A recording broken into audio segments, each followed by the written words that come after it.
I thought it was a stupid idea to paint the reflecting pool, but y'all, it looks good. It actually looks really good. Like, it makes the reflection look extraordinarily prominent in a way that it did not look before. And I hate that. What? She said that the work that the Trump administration did on the reflecting pool looks good, and she hates that. That is the sentiment of the diehard Democrat voter. Gardening, I see you in the chat. Thanks for popping by. Yeah, so we're going to be diving into a bunch of stories, and let's follow up with this other video of DC liberals complaining that they miss the old color of the reflecting pool. Okay, algae green. Now, I saw a video about what the Obama administration did with this pool, and it was very nice. Okay, it was very nice. There was lots of algae. There were dead things in the pools. There was junk in the pools. It was a masterpiece. Okay, so the Obama administration was awesome at taking care of the pool. But Trump, no. He's horrible because he wants the pool to look nice and pleasant and excellent. Let's have a listen. I would have preferred to keep it like it was. It's an incredibly stupid idea. I'm delighted that it's still reflecting. I think it's horrible. The color I've seen on the news is disgusting to me, as opposed to how beautiful it was in the past. Look, you can't make this up, okay? TDS is a real thing. Like, you have people literally looking at a masterpiece and they're like, I hate it. I hate it so much. I hate it so much. Well, like we've always said, this is a mental illness.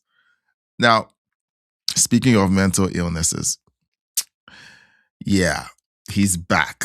Hakeem Jeffries is back from his vacation. And here's what he has to say. Essentially, he decides to take shots at President Trump for wanting to attend a Knicks game. Let's have a listen. So I've had a few things to say about Donald Trump going to the Knicks game. And, you know, at this point, it's game day. And I think Knicks fans just want to enjoy Game 3, the first home game that we've had in 27 years. But it also is not clear to me that Donald Trump is a big Knicks fan. I mean, does this guy even know the difference between Karl Rove and Karl Anthony Towns? I don't think so. He's just injecting himself into the NBA Finals because he always has to bring the MAGA circus into town. Like I said, mental illness. And Hakeem Jeffries is back. He's back from his hiatus, and now we're going to be graced by his greatness and his great hand gestures, trying so hard to be Obama 2.0. Great to see you in the chat, Intergalactic Angler. Yeah, so Gardening says these people seriously have TDS. This is crazy.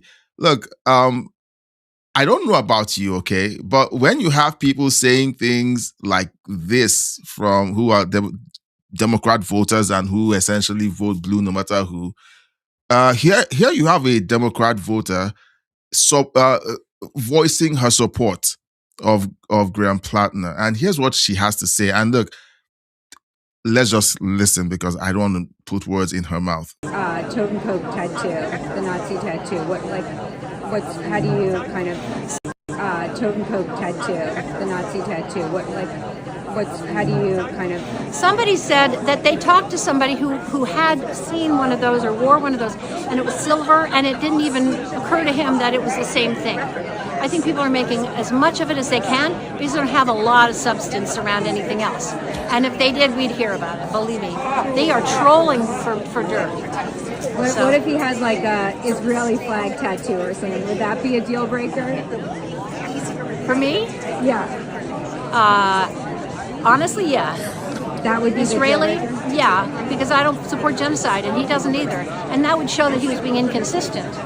And he's been very consistent about that, straight across the board. So look at him. Look, so this voter is talking about consistency. And that's the problem I have with people who vote Democrat. The inconsistency. They scream Nazi, they scream, Hitler, and they scream fascist when it suits them. They scream Nazi when someone simply waves at the crowd and they say, oh, that's a Nazi salute. But when an actual Nazi who's carried a Nazi tattoo on his skin for over 20 years shows up and says, hey, I'm Democrat and I want to be elected for Congress. They all line up behind them and they all just pretend like, oh no, that was just a mistake. People change. No. He's not a Nazi, even though he's wearing an actual Nazi tattoo and has spoken favorably about having that tattoo. It's all about the inconsistency. It's the inconsistency that I can't stand. And every time I hear them, try to bend over backwards to try and defend this insanity, it just lets me know more and more that, look, the Democrat Party can't be saved. And speaking of a group that can't be saved, there's a group of people who essentially decide that as long as the criminal or a person has the right skin pigmentation, they can do no wrong. And I'm talking about the Carmelo Anthony situation. Carmelo Anthony, if you guys remember, murdered a fellow teenager during a track meet. And of course the case is ongoing, and I think the defense has rested today. And so here's the news breaking: Carmelo Anthony's defense team has rested in his murder trial after they were absolutely smacked by their own witness. The jury has been dismissed for the day, being called back tomorrow for closing arguments from both sides. All right, so let's see. It looks like the plea deal is a no-go. Well, when you have people screaming outside that anyone who attempts to prosecute Carmelo Anthony is racist, well, I don't think they're ready to have a plea deal. So let's have a listen. Hi, Martha. At any moment, we are expecting some sort of update. That's because these jurors were let out on a lunch break. When they came back, there was a delay for more than an hour where they didn't let the jurors and reporters back in the courtroom. Reporters outside the courtroom said they saw prosecutors go in and out, and Austin Metcalf's mother and father also go inside the courtroom. Just a few minutes ago, jurors and reporters were allowed back in. Refreshing my phone here, we have our producer also all on standby, waiting to find out what this delay was all about. But Anthony is charged with murder after admitting to stabbing 17-year-old Austin Metcalf in the chest during a high school track meet last year. Investigators say the confrontation started after Anthony was sitting under a tent belonging to Metcalf's team. Witnesses testified that Metcalf repeatedly asked him to leave. One witness said that Anthony was asked to leave about 15 times. So, who was the aggressor here? You're sitting under a tent that is clearly marked for the other team. The other team shows up and says, hey, move over, you're in the wrong tent. And then you refuse. You're asked to do this, is it 15 times? And you refuse. And then your response when Metcalf shows up is to pull out a knife and stab. It was, well, let's keep listening. So far, the defense has called up 6 witnesses, including one teen who said this during cross-examination, quote, I think Carmelo was in the wrong. So the defense calls up witnesses and their own witnesses testify against Carmelo Anthony. of course, they're going to say is, they're actually being racist or they're sellouts. Prosecutors asked, did Carmelo Anthony provoke the confrontation? He answered yes. And on the prosecution side, jurors heard from more than a dozen student witnesses who described Anthony as the aggressor, including an 18-year-old student athlete. This was important testimony because he knew both Anthony and Metcalf and even previously hung out with Anthony. He testified, quote, Anthony said, you will have to move me. Austin put his hands on his back. I saw Carmelo's hand go in the backpack. We're at a track meet. I wouldn't expect anything to be in there. Carmelo said, touch me. You'll have to move me and find out, trying to provoke me again. We are just waiting to find out what that delay is. As soon as we have that answer, we will bring it to you, Martha. So Gardening says, I think everyone is wanting to start up their riots because of the trial. It is that time of the year. I think that the crazy black people are just, they're ramping up. They're going to have their press conferences. They're going to talk about racism and civil rights.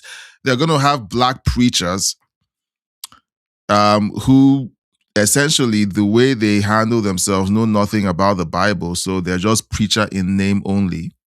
They are pinos. Okay, t-shirt time. Should we do a t-shirt? Okay, they're pinos. Okay, they're preachers in name only. And they're going to just endorse the insanity. They're going to have people screaming racism, and then you're going to have CNN, and you're going to have all the race hustlers lining up on CNN and TDSBC, where it's going to be irritating. And if that happens, of course, we're going to have to cover it and debunk all the insanity that they're going to be spitting out. Intergalactic says 2 of the witnesses really stopped Metcalf's self-defense plea. You mean Carmelo Anthony?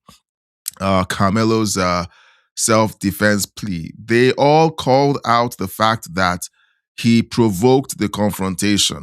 He was looking for a confrontation. He came prepared for a confrontation. Okay? It's almost like the guy that shows up at a bar and he has a gun. Okay, he has a gun hidden away, and he's waiting for some tough guy to come harass him, and he just pulls the gun. Okay, and then if the gun goes off, he starts screaming self-defense. Okay, no, that's not how it works. Now, there's this post here. It's official. Carmelo Anthony's defense rests. Anti-white thugs are livid. The prosecution called 21 witnesses. It went really poorly for Anthony. Jurors were horrified. Then the defense started, and any semblance of self-defense was wiped away. Anthony was shown in court to 1, not have been ambushed, 2, was clearly the aggressor, 3, his own life was not in danger, no stabbing was even close to warranted. Anthony should get capital punishment, but life in prison will have to do. Now, I have a very unpopular take on capital punishment, and I'm going to just leave it for maybe a members-only live stream, but I am pro capital punishment because I see it as a deterrent. Now, there are people out there who believe that capital punishment is extreme because there are cases where people are essentially falsely accused, the evidence doesn't add up, and so on. And then, they're like, okay, you don't want to give power to a judge who is incompetent enough to make these kinds of decisions. Look, you can't throw the baby out with the bathwater. There's a reason why capital punishment exists. Okay, the Bible talks about capital punishment. For those of you who don't subscribe to the Bible, the teachings of the Bible helped build Western civilization. So I subscribe to it 100%, 1000%, and it serves as a deterrent. If you reward someone who decides he's going to murder someone with capital punishment, other people who want to do the same thing think otherwise. Okay? Now we can have a long, lengthy debate about it, but then again, it's my position on it, and I've made my own opinion very, very clear over time. Now, speaking of things that are very clear, The California elections continue to create a lot of conversation. For example, this was election night. Nithya had single-digit support and conceded the election, according to this post. Now, she has more mail-in ballots than Pratt and Bass. Okay, now make that one make sense. She was behind. Now, here she is on election night, crying because she knew that she lost. Kaveri, I hope you know that everything every person in this room is fighting for in this campaign has been about building a city that's worthy of you and every child in this city.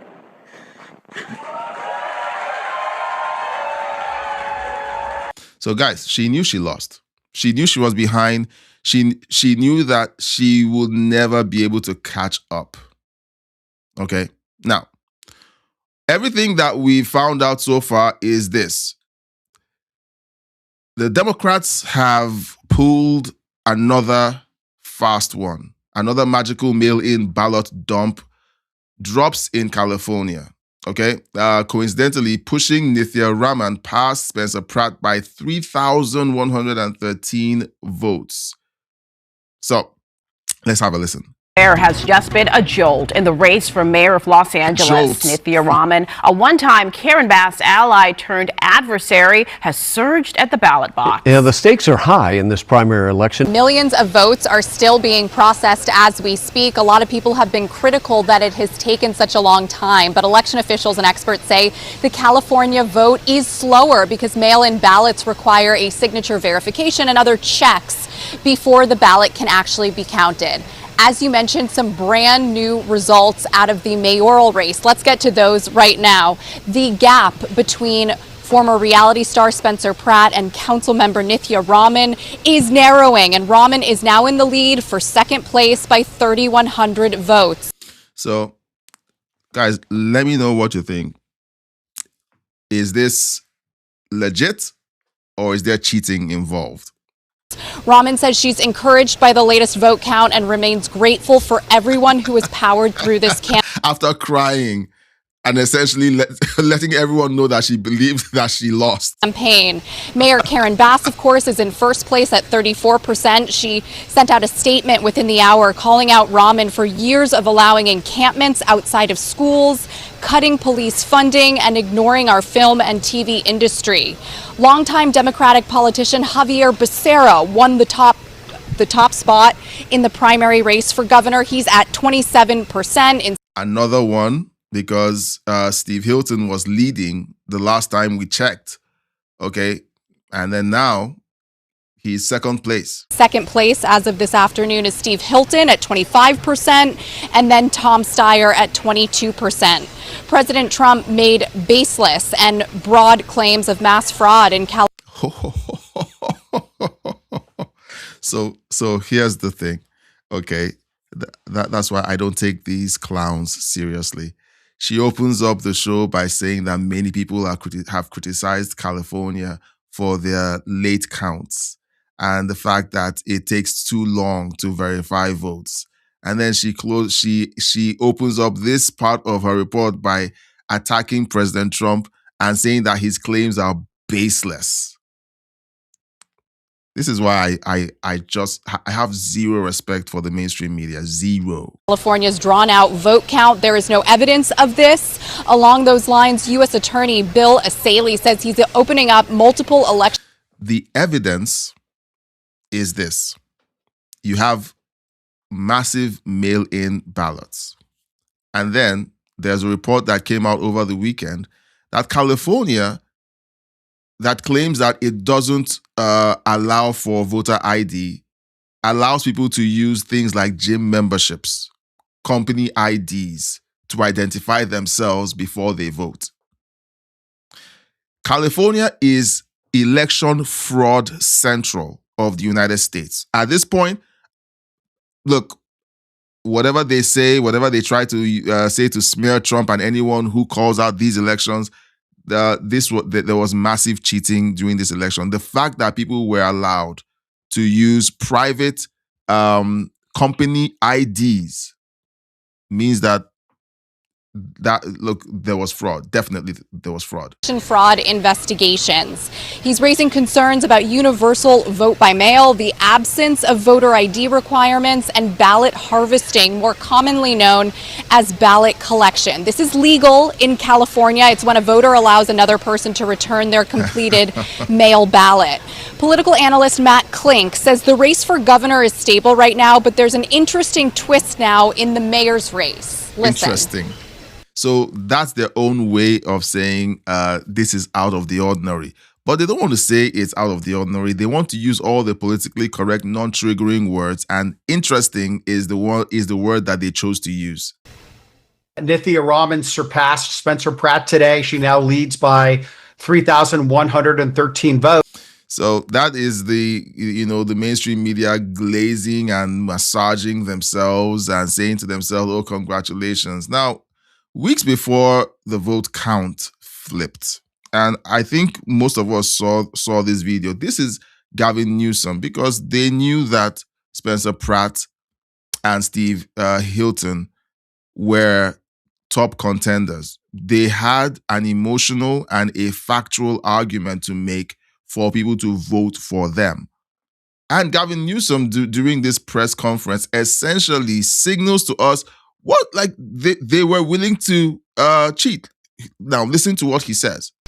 We all have agencies. We can shape the future. There's still a lot of, look, I've said this before, so I'll repeat it. I don't anticipate this need to be the case, but there is a break the glass scenario. And there's many people that have a deep understanding of what it would look like if Democrats were locked out. And we're going to do everything to make sure that doesn't happen. I'll leave it. So he says there's going to be a break the glass scenario, and if you understand that, reference, he essentially means emergency, break the glass, and let's do everything we can to win, including everything illegal to win.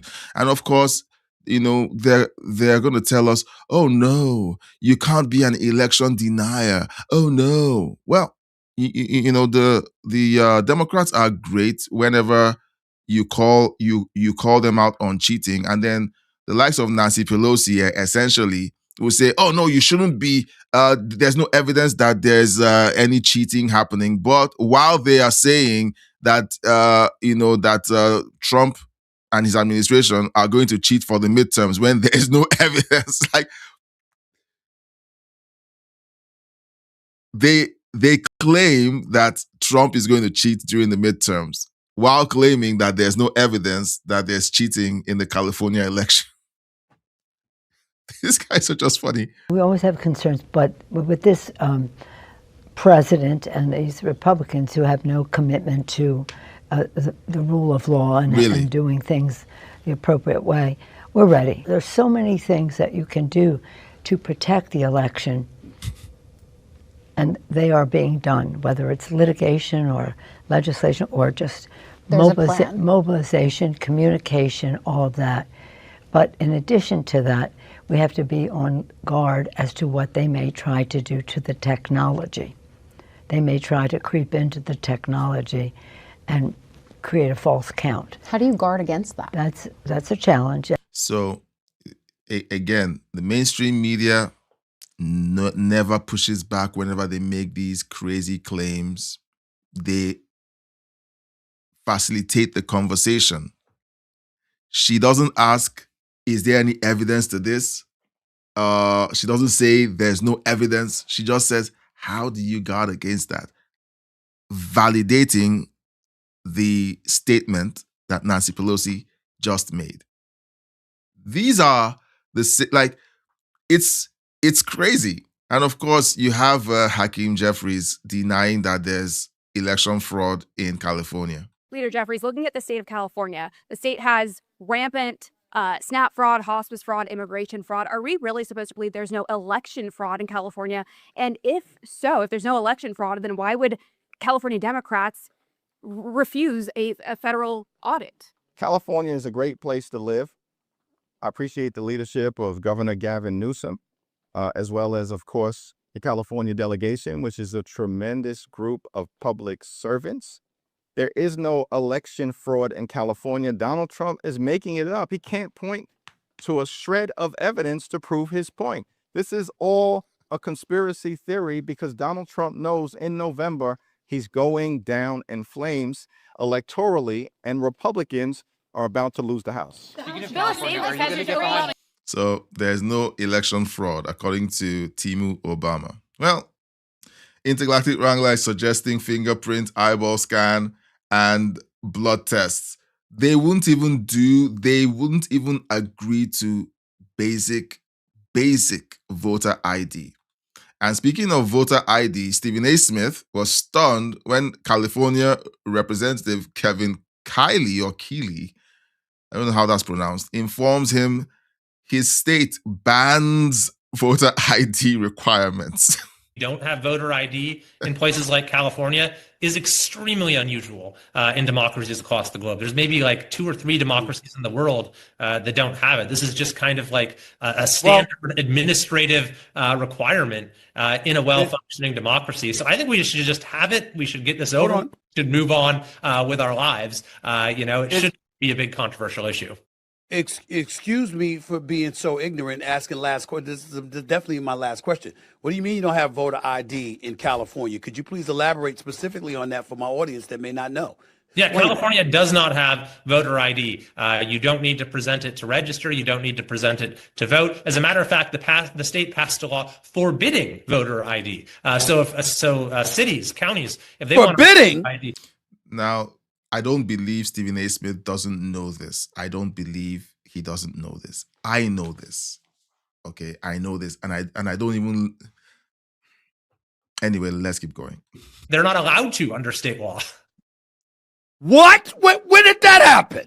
A couple years ago, because I think it was Orange County. They wanted to have their own requirements, so the state passed a law saying, nope, you're not allowed to. Voter ID is not only not required, it is actively forbidden.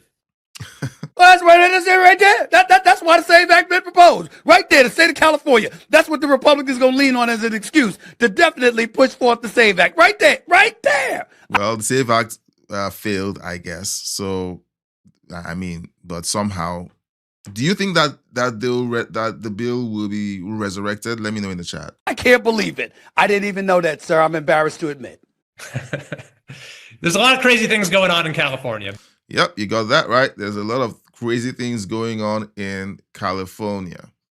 Now, this post over here, okay, now this is clearly a left-leaning take on this interview, all right? Manu Raju says, Speaker Johnson, like Trump, sowing doubts on California results.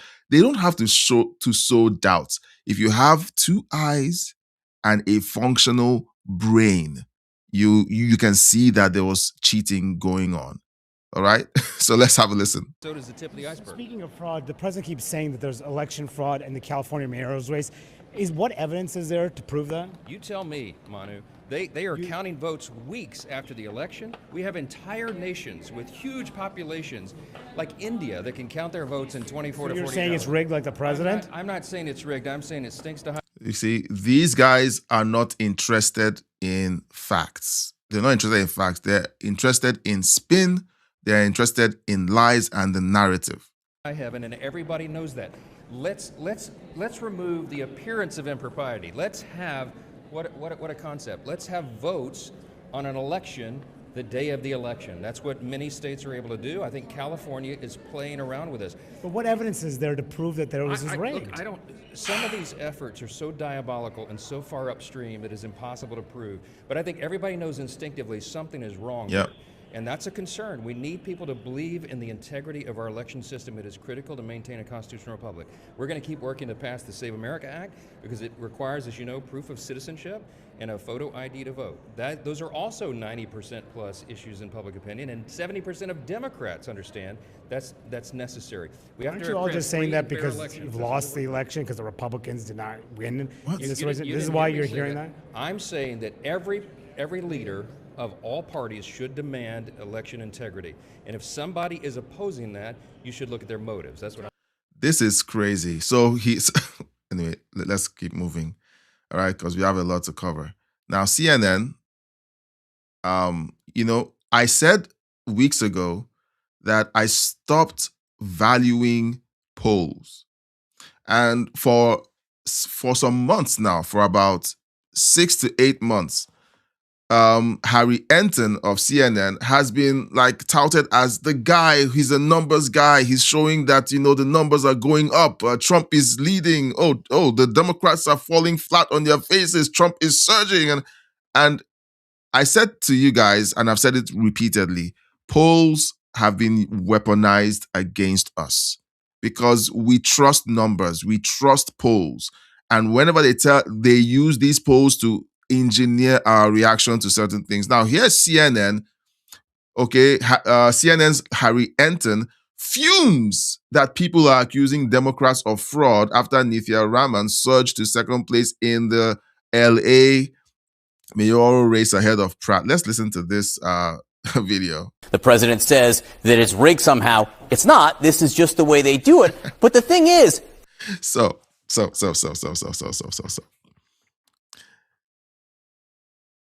This is dishonest reporting. Or not, let me not call it dishonest. That's going too far. This is biased reporting.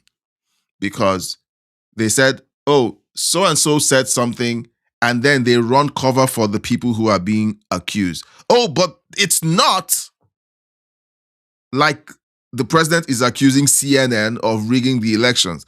The president is saying the way the elections in California is handled is suspect and there's fraud, and CNN is essentially telling the audience what they should think. They aren't even attempting to appear to be nonpartisan. The person who might be most upset about all of this, not a Republican, but the incumbent mayor of Los Angeles, Democrat Karen Bass. With us now is Chief Data Analyst Harry Enton. What am I talking about here? Yeah, this is the dumbest conspiracy theory I have ever heard, because the Democratic establishment and Karen Bass wanted Spencer Pratt in the runoff. They don't want any part to do with Nithya Raman. Why is that? Because just take a look here. Okay, mayor runoff polls, Bass versus opponent versus Pratt. Bass would have crushed Pratt by 18 points. That's what the polling showed. Look at how she does against Nithya Raman, on the other hand. Raman is ahead by 4 points. Bass has a real race on her hand if, in fact, Raman is the one who advances. And, of course, the Democratic establishment is backing Karen Bass. But versus Spencer Pratt, she was crushing him. She wanted to face Pratt. She wanted nothing to do with Raman. That's why these conspiracy theories, simply put, make no sense, people. Again, using numbers to manipulate you and me. Because this makes no sense. Makes no sense. Because, look, let's keep going. Because I don't know.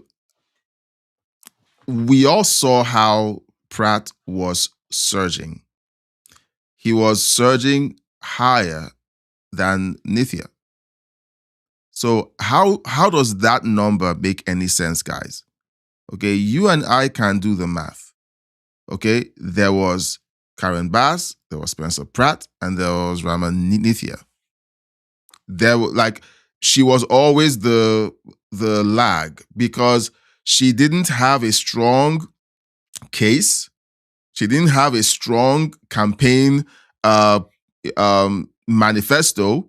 She was only ragging on things that the Democrats themselves caused. It's like trying to hire the arsonist to put out the fire. Okay, because she's on those city councils that signed not to take the homeless off the streets, away from from being near public schools. She was part of the problem, and then she shows up to try to blame Karen Bass for those problems.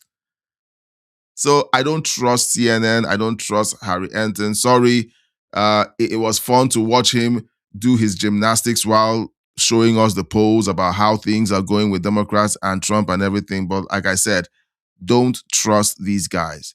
And speaking of not trusting guys, Democrats continue to tell us how we should feel about calling out fraud. Okay, so here's this article. The headline says, MAGA thinks fraud is the only way Republican could lose race in Los Angeles. That's the headline, okay? And then they tease, Fox News appearances don't count as votes actually, Okay, now so now they're rubbing it in your faces, Republicans. They're rubbing it in your faces. And they're trying to break out that old argument that Republicans are election deniers. Okay, you can't accuse the other side of cheating. Oh no, you can't, except when they lose.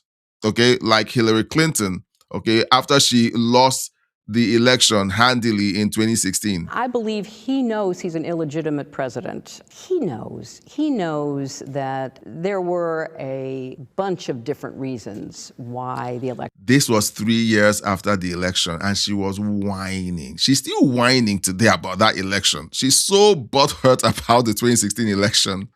Turned out the way it did, and I take responsibility for those parts of it that I should, but Jane, it was like applying for a job and getting 66 million letters of recommendation and losing to a corrupt human tornado. And so I know that he knows that this wasn't on the level. I don't know that we'll ever know everything that happened, but clearly we know a lot and are learning more every day, and history will We'll never know, but we know. Probably sort it all out. So of course he's obsessed with me. And I believe that it's a guilty conscience in so much as he has a... I'm sorry. What?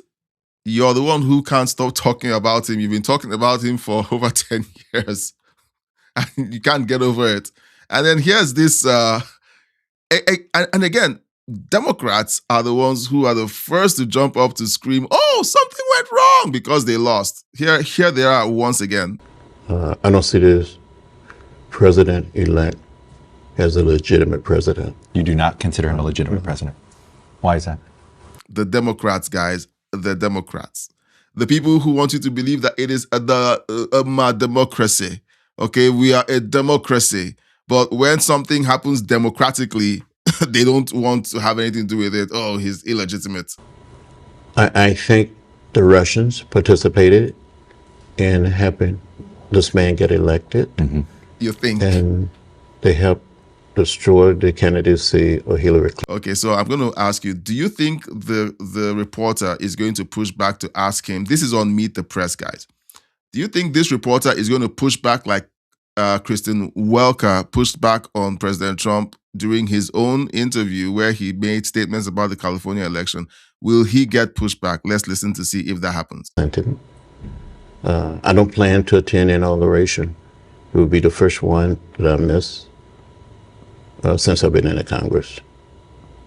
You cannot be at home with something that you feel that is wrong. That's going to send a big message to a lot of people in this country that you don't believe he's a legitimate president. So, no pushback. He's just reinforcing what he said. I think there was a conspiracy on the part of the Russians ask for proof? And others. Is he going to ask for proof? To help him get elected. That's not right. That's not fair. That's not the open democratic process. You can, like, you see how quiet and calm the interview is. There's a lot of dead air where the reporter could have interjected and pushed back. They don't. Why? Because it's a Democrat information complex. Okay? They essentially run cover for the Democrat Party on the mainstream media. Now, I'm going to read the chat, so keep them coming. I just want to cover a bit more. This is Larry Elder. Larry Elder was in a gubernatorial race against Gavin Newsom a couple of years back, and the election even went into what should I call it now? There was a recall. And he won. I think people claim that he won, but I don't have all the information, but it was really bad. And then eventually there was a recall, and then Gavin won. So we're going to play this interview, just a portion of it where he talks about his thoughts on what's going on in California. Larry Elder is a nationally syndicated talk radio host and a former California candidate for governor. So I guess you understand this delay. I mean, they've got to be quadruple checking things, but people are concerned about the way that ballots come in and that everybody gets a ballot. What do you think about the election system there in California and the race so far? Thank you, Edie and Bob, for having me. It's a nightmare, and they designed it this way. You know, Donald Trump has often referred to the Carter-Baker Commission as saying that mail-in balloting is the easiest way to commit fraud. Trump has suggested that they said it should be outlawed. They didn't do that, but they said there should be safeguards. And one of the safeguards is the elimination, said the commission, of what we now call ballot harvesting, where you can get somebody else's ballot and turn it in. At one point in California, if you were disabled and a family member turned it in, that was okay. Then a family member could turn it in even if you weren't disabled. Now, whether you're disabled or not, a third party can turn in your ballot. It's absolutely outrageous. And that's one of the tools the Democrats used several years ago to flip a whole bunch of Republican seats in Orange County to Democrats. So it's an absolute outrage. And the Secretary of State said the counting could take another 35 days. Are you kidding me? Larry, that is truly unbelievable that you even have to say that.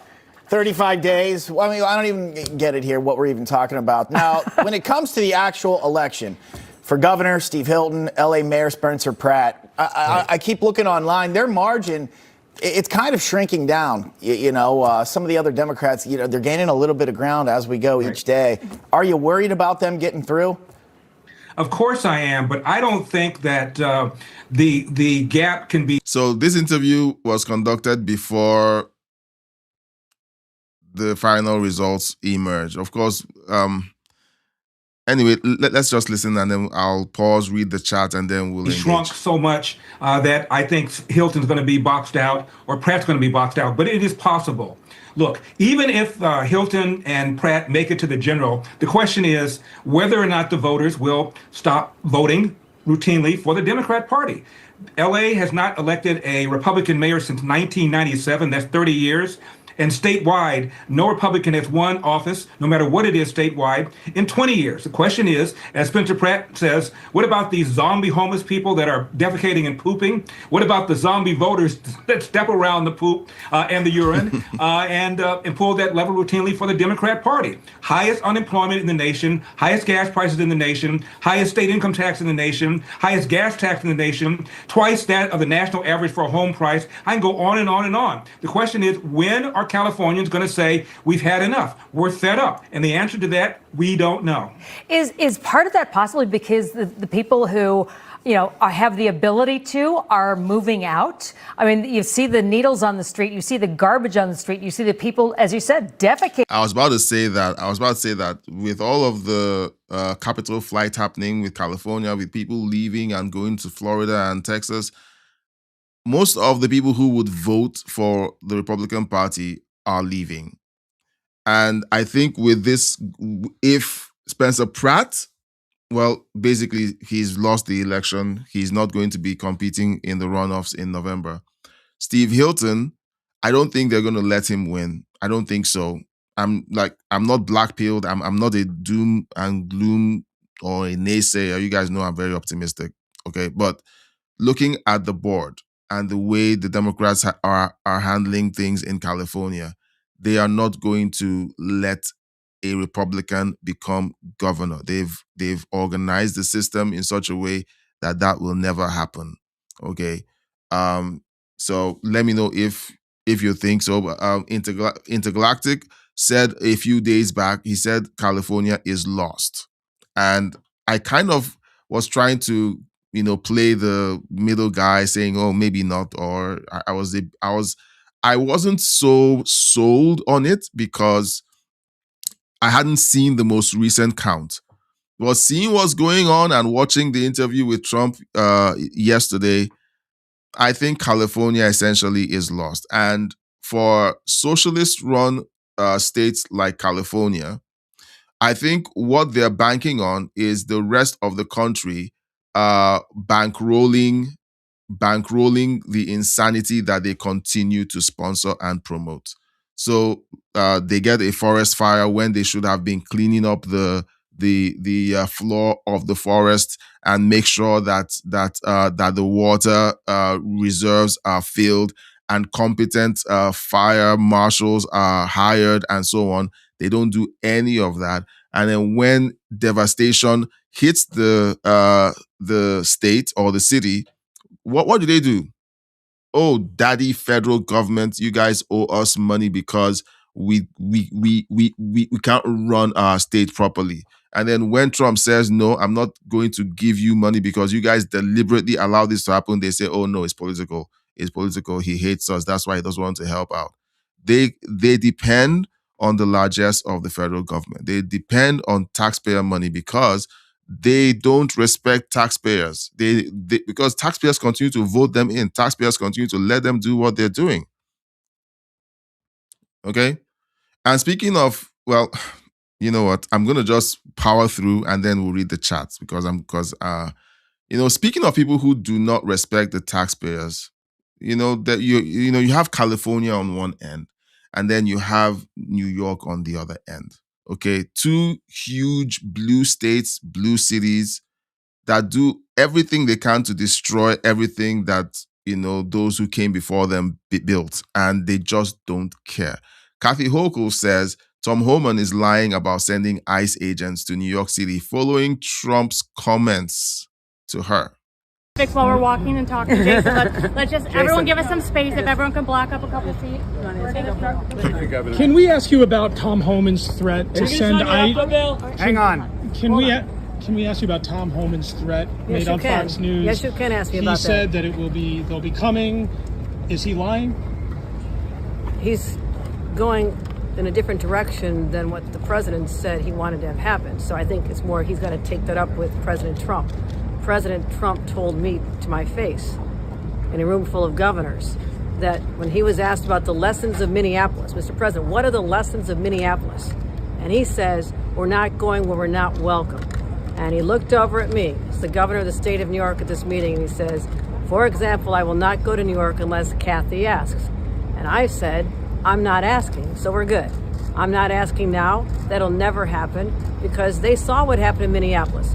They saw the chaos and literally the murder of 2 innocent civilians who were just simply exercising their right to protest. So, anyway, you guys know what I'm going to say about this. But for those of you who don't know what I'm going to say about it, and you're new here, and if you're new here and you like the content and the way it flows, hit the like, share the video, and if possible, subscribe. Please, pretty please with jam.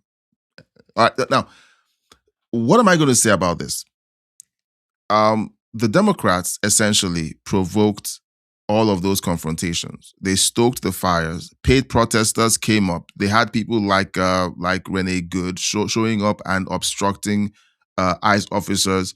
They had them blocking cars. They are still blocking cars today. Like we watched a bunch of the crazies yesterday, still doing it.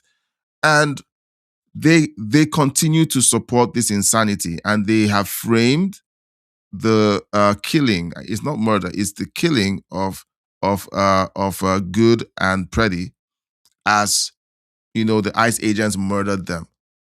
You don't put yourself in the way of federal law enforcement and expect that you're going to get off unscathed. They've facilitated this. They created the chaos, and they're trying to blame President Trump for the chaos. they know what could happen. They know the possibilities. I want to make sure that we keep this city safe. As someone who used to live in the city, who has properties here, has friends here, I would think that the president, a former New Yorker, would understand we want to all keep this city safe. It is the economic engine of the country. So you want to keep it safe by harboring illegal aliens who broke into the country. A large number of them have committed crimes. And the reason ICE is going in there is because a bunch of them have been arrested, which triggered a signal to ICE to say there are a bunch of illegal aliens who have committed crimes. They've committed traffic crimes. They've committed violent crimes. It's a signal for ICE to show up to remove these people. That's why ICE is coming. ICE isn't coming to randomly raid neighborhoods. ICE is coming because signals have been sent to ICE to say a few illegal aliens have been caught committing crimes. They're in the system, but the police department of that city has refused to keep to the detainers. So ICE has to go and do what they have been hired to do. Go find those people. Why? Because the signals that were sent included the details of the individual who was arrested. So they go to those neighborhoods to find those individuals. So it just chafes at me when I hear people like this. These people have no souls. They have no souls. Okay? Kathy Hochul, Spamberger, Brandon Johnson, they have no souls. They look in the camera and tell all these insane lies. And then like those of us who watch and like, excuse me, isn't this what we just saw? And they make it sound like we're the bad guys for pointing out facts. We're the bad guys for pointing out the fact that you don't interfere with, look, geez. Okay, let's keep going. Wildly disruptive. Do you trust Donald Trump? She can't say she trusts him. Behind that question. She can't say she trusts him because it is politically inconvenient for her to say, yes, she trusts him. So she's on one hand saying, Trump told me that he wasn't going to come. So Tom Homan is lying. And then she gets asked the question, so you're telling us that you trust Trump? And she's like, okay, no, I don't. Please, jeez. All keep this city safe. It is the economic engine of the country, so that'll be wildly disruptive. Do you trust Donald Trump? What's behind that question? Well, you said he made a promise to you. Do you trust he'll keep his I am going promise? to tell him that you made this promise. You said that you would not go. And you don't trust him. So why are you twisting like a pretzel to say someone who you claim is a liar and doesn't keep his word is meant to keep his word? So it's like me going to Satan and saying, hey, Satan, you made a promise. And even though I spent all my life saying to people that you're a liar and you should never be believed, I want you to, tell me that you're going to keep your word on this matter. You're not welcome. Stupid. And I think if you want to look at it through a different lens, if they come here and go throughout New York State with a surge in ICE, there won't be a Republican standing in this state. This will be weaponized against them. So, when the Democrats tell you who they are, believe them. They are the party of illegal aliens, criminals, sexual perverts. Okay? That's who they are. That's who they cater to. They make provisions for those kinds of people to thrive among their ranks. And then everyone acts surprised when blue cities are hellholes. Not why they would not do it, but they should just look at the political calculation because Americans have had enough with the overreach of ICE. But I'm also... It wasn't overreach when Obama, was doing it. It wasn't overreach when Clinton. Essentially, you guys wrote the laws on the books while Clinton was in office, and now it's overreach. I'm going to be very clear. New York State is not a sanctuary state for criminals. No matter what you hear, it is not. You break into the country illegally, you have committed a crime. So the law that I passed simply says that I want our jails and our local police used to stop local crimes. Local crimes committed by illegal aliens who happen to cross the border illegally, who are criminals that are meant to be deported by ICE.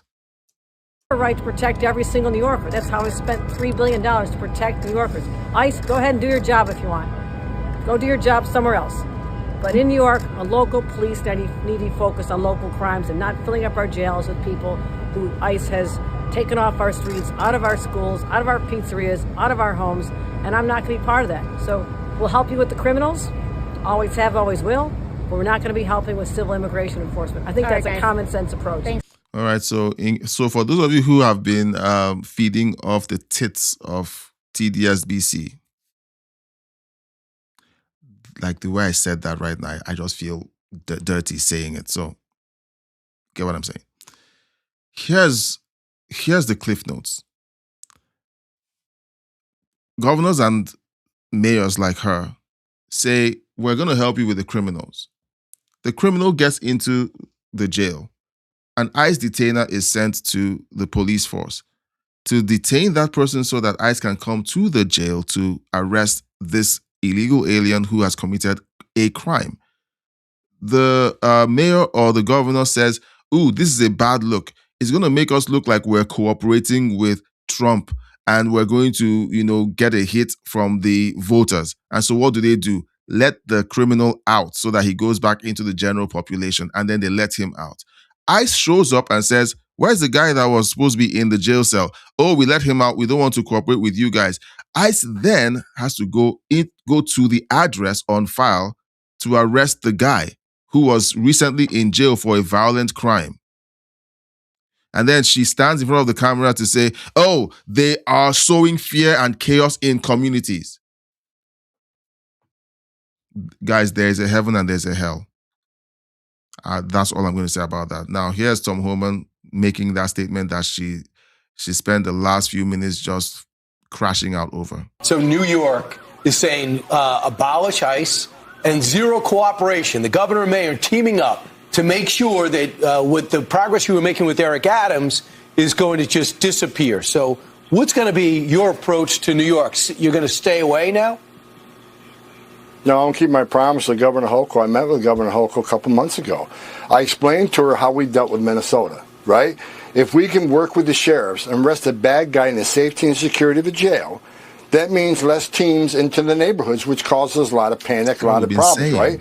I said, but if you sign the legislation that I think you're getting about ready to sign, that means I'm going to send more agents to New York, because now rather than one guy arresting one bad guy in the jail, now we got to send a whole team into the neighborhood to find this person that don't want to be found, because officer safety reasons, now we got to arrest this guy in his turf. He has access to no weapons. I told her it's safer for the community. How is it hard to understand this? Why is it so hard to understand this?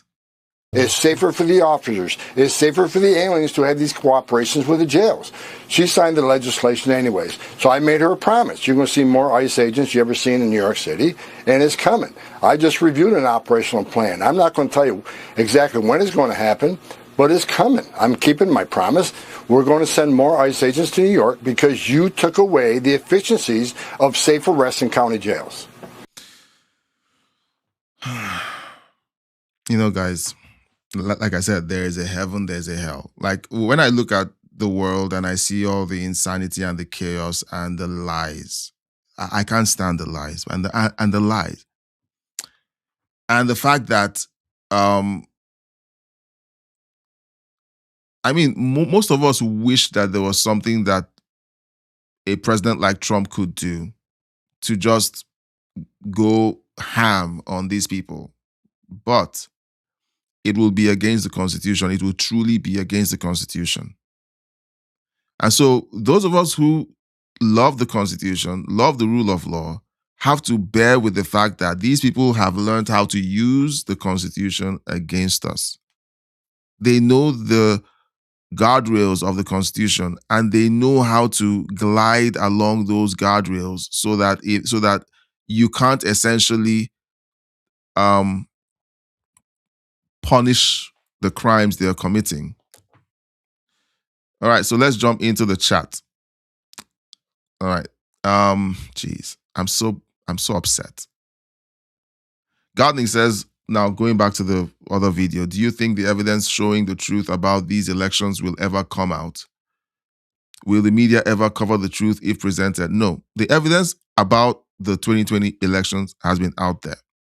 Dinesh D'Souza released a movie called 2000 Mules, and it was roundly criticized and mocked by mainstream media left to right. There's been videos upon videos, evidence showing that there are election workers who are essentially working with the Democrat Party to rig the election. You had Georgia. We played a video a few weeks back where people in Georgia, the officials in Georgia, released evidence stating categorically what was going on during the 2020 elections. Has it been covered by the mainstream media? No. Is it being taken seriously? No. It's very easy to feel like very discouraged. It's very easy. But don't be discouraged, okay? Don't be discouraged. looking at what happened in 2024 with Trump winning that election, it looked almost impossible. But thanks to the great team he had, thanks to the likes of Charlie Kirk, thanks to forgotten his name. His face keeps flashing. Okay, well, the other guy. His handle is The Persistence on X, if you want to find him. I keep seeing his face. So thanks to people like that who basically campaigned at schools, they had rallies, they basically organized and did that. That was the only way the election was too big to rig. And of course, there was an activated voter base in the Republican and conservative circles. Why? Because everyone felt that 2020 elections was well and truly rigged. Everyone did. And so everyone came out and said, look, we're going to make this too big to rig. Now, in the end, how does that translate to future elections, especially when it comes to things like when we're looking at things like local elections, mayoral elections, gubernatorial elections? The activation has to stay. It has to hold. The Democrats are doing that with paid protesters. They are. They figured out how to weaponize outrage and use that outrage with mainstream media to keep their voters activated, or at least radicalized. They radicalize their voters with lies, and we have to figure out how to do that, but not with lies, but with facts. And I'll be honest with you, sometimes facts are boring. The one reason people were so weaponized, or no, not weaponized, but activated for the 2024 elections was 4 years of Biden was so insane. People were literally losing their minds. I was watching the news and I was literally like, I was close to a panic attack one time. My heart was palpitating while watching the news. I was like, what's going on in the world? So many of us were radicalized by that. But after Trump won, a bunch of us have gone to bed. So that's why you can see what's going on in California, because a lot of us have gone to bed. Yeah, so I don't think it's going to mean much. The only way it changes, this changes, is when the conservative voters, the Republican voters decide that, they're going to stay activated. They're going to stay plugged in. And it's hard to stay plugged in a healthy way. It's hard to stay plugged in a healthy way. And you know what? I wouldn't even recommend anyone stay activated if they don't know how to do it in a healthy way, because it can break you. It can break your mind. It can, look at the ICE protests. Those guys are activated 24/7 all year round. They're going to be activated for the rest of Trump's. Can't you see what it's doing to them? It can break your mind if you don't know how to stay activated in a healthy way. So it's tricky to have this conversation, guys. It's like, yeah, you have to be activated, but I know that it can break you if you don't do it in a healthy way. So maybe during one of the members only live streams or something, I'll talk about things that I've figured out for myself, and maybe you guys have to figure out for yourself how to stay activated and get people to stay activated. Let's see.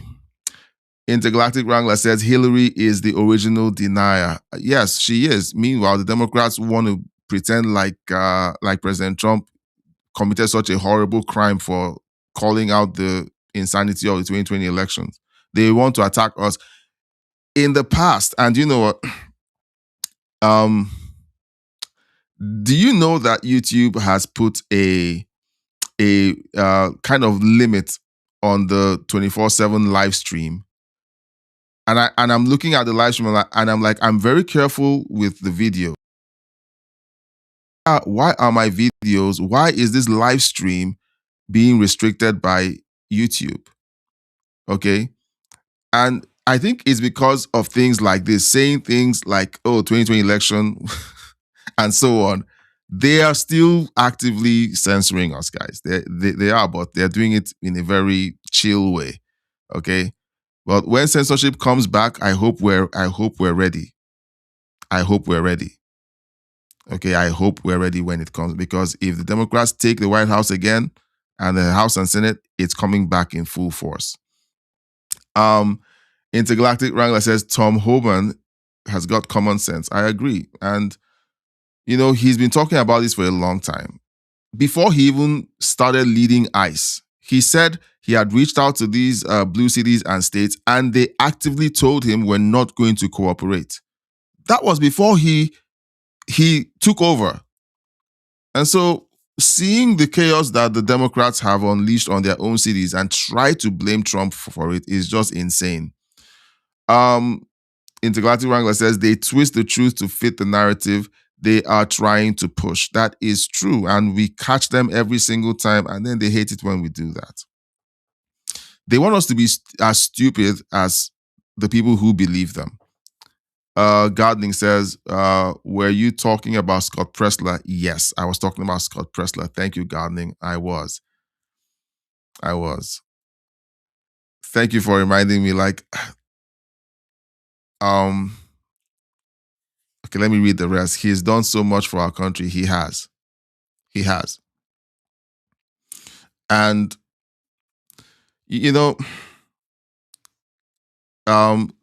these live streams are unscripted. They're unscripted. All I do is I go through my timeline. I look at the stories that I get presented on X. Sometimes I have over 50 of them, and I have to choose the ones that we can talk about without going for 2 hours or 4 hours. And it's really hard to do. And while I'm going through the stories, I'm literally talking, and sometimes you guys watch the segues. They're like, that was a great segue. While I'm doing it, I'm like, that was a great segue. I think so myself. It's unscripted.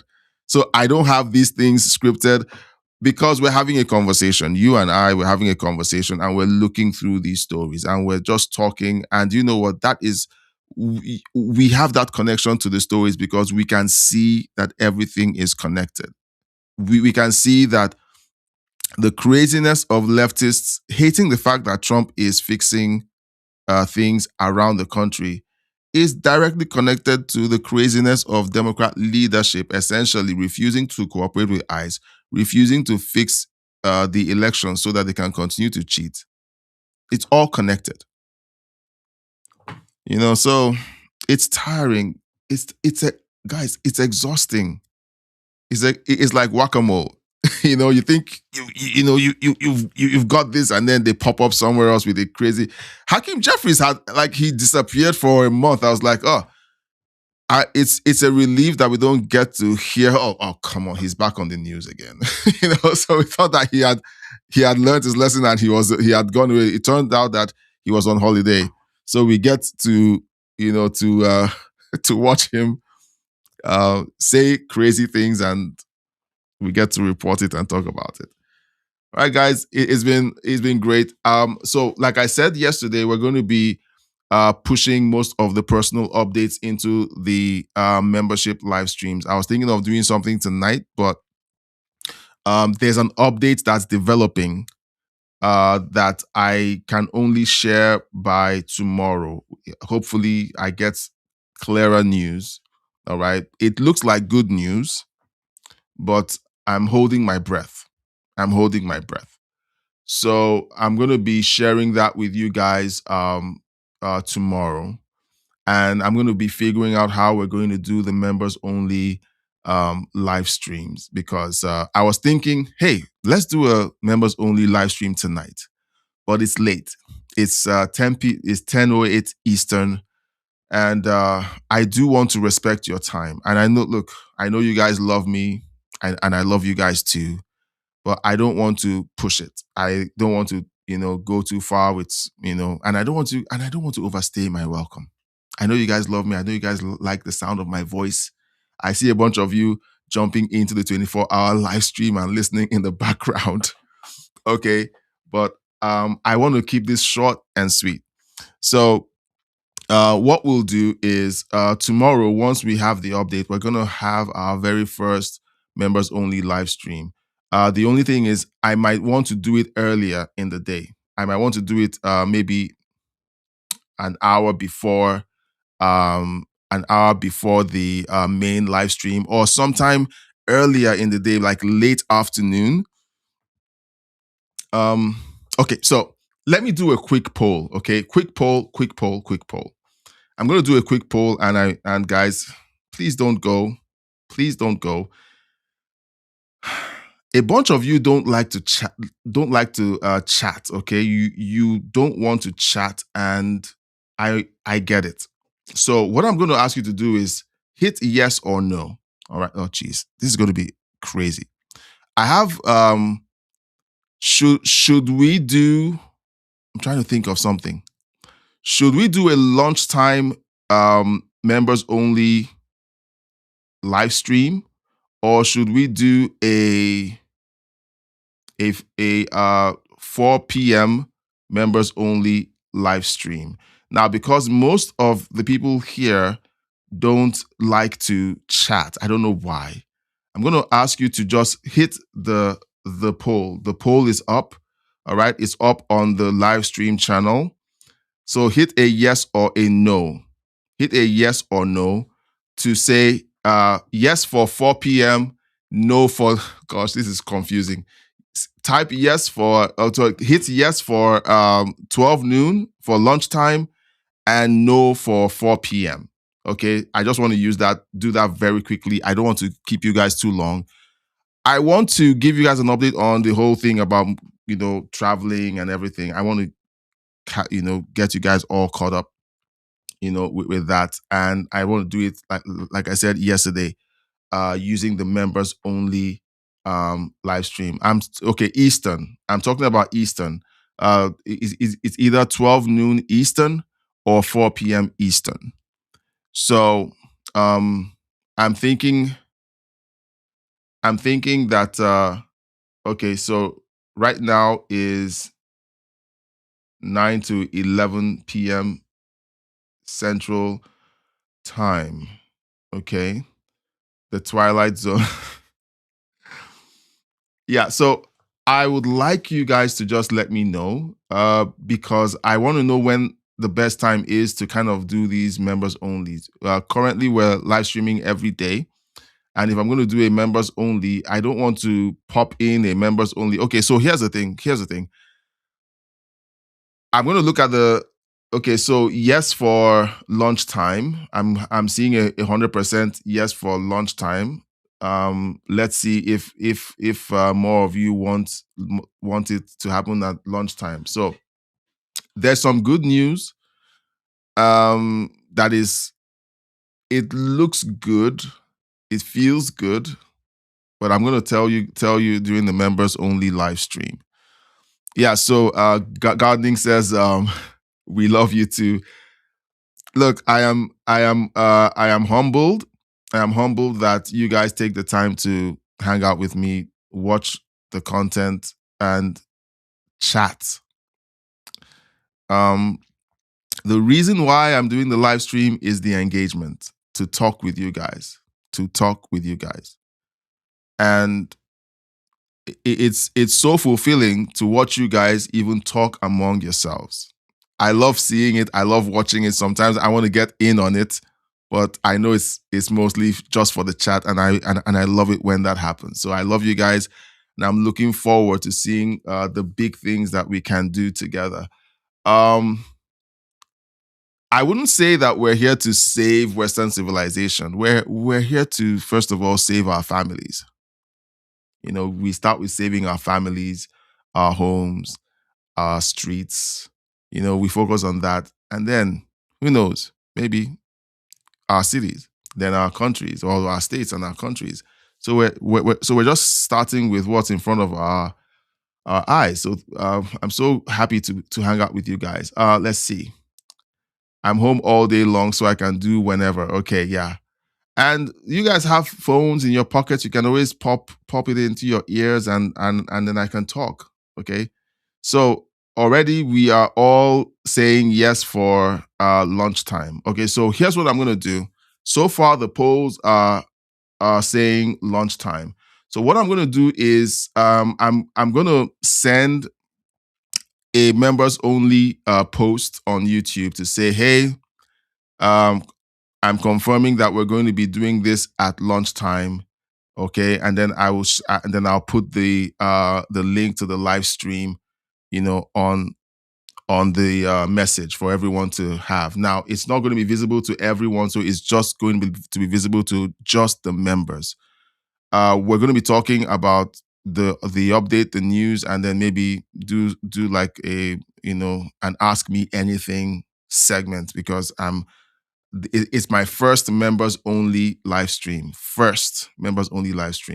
And I want to make it a treat for you guys. So it's not just, hey, here's what's going on.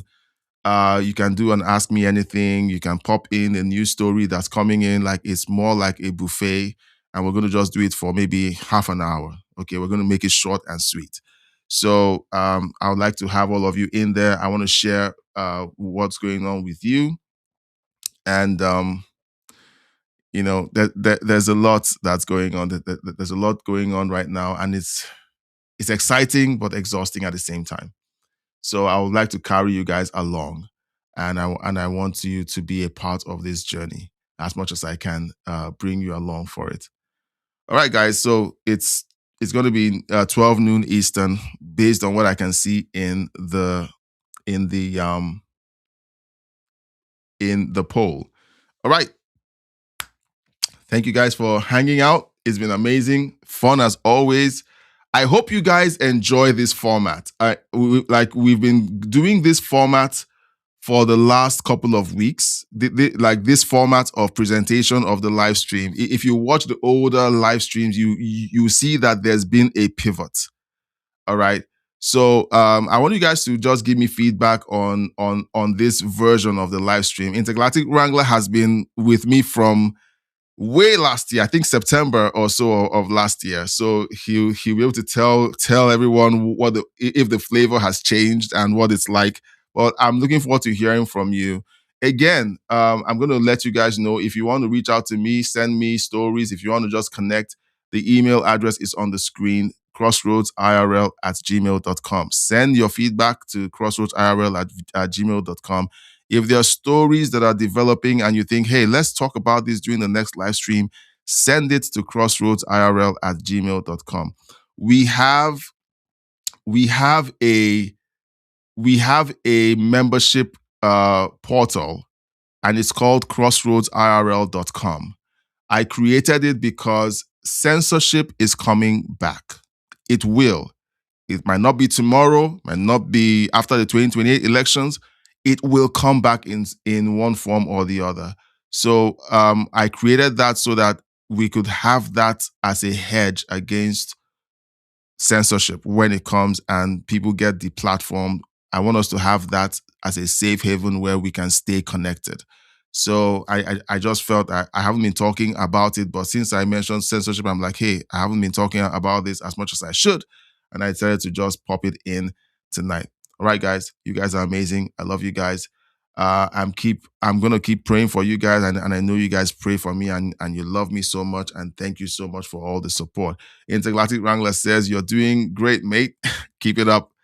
I will do my best. Okay. I will do my best. You guys bring the energy too. You guys bring the energy, and when you bring the energy and I bring the energy, I mean, magic happens. All right, guys, thank you all so much for being here. I love you. And if you stay, when the live stream ends, you will be transferred over to the next live stream, which is the 24/7 live stream, if you want to continue to hear my sultry voice as you go to bed. Okay, guys. All right. So thanks for all you do. I'll see you on the next one. God bless you, and bye-bye.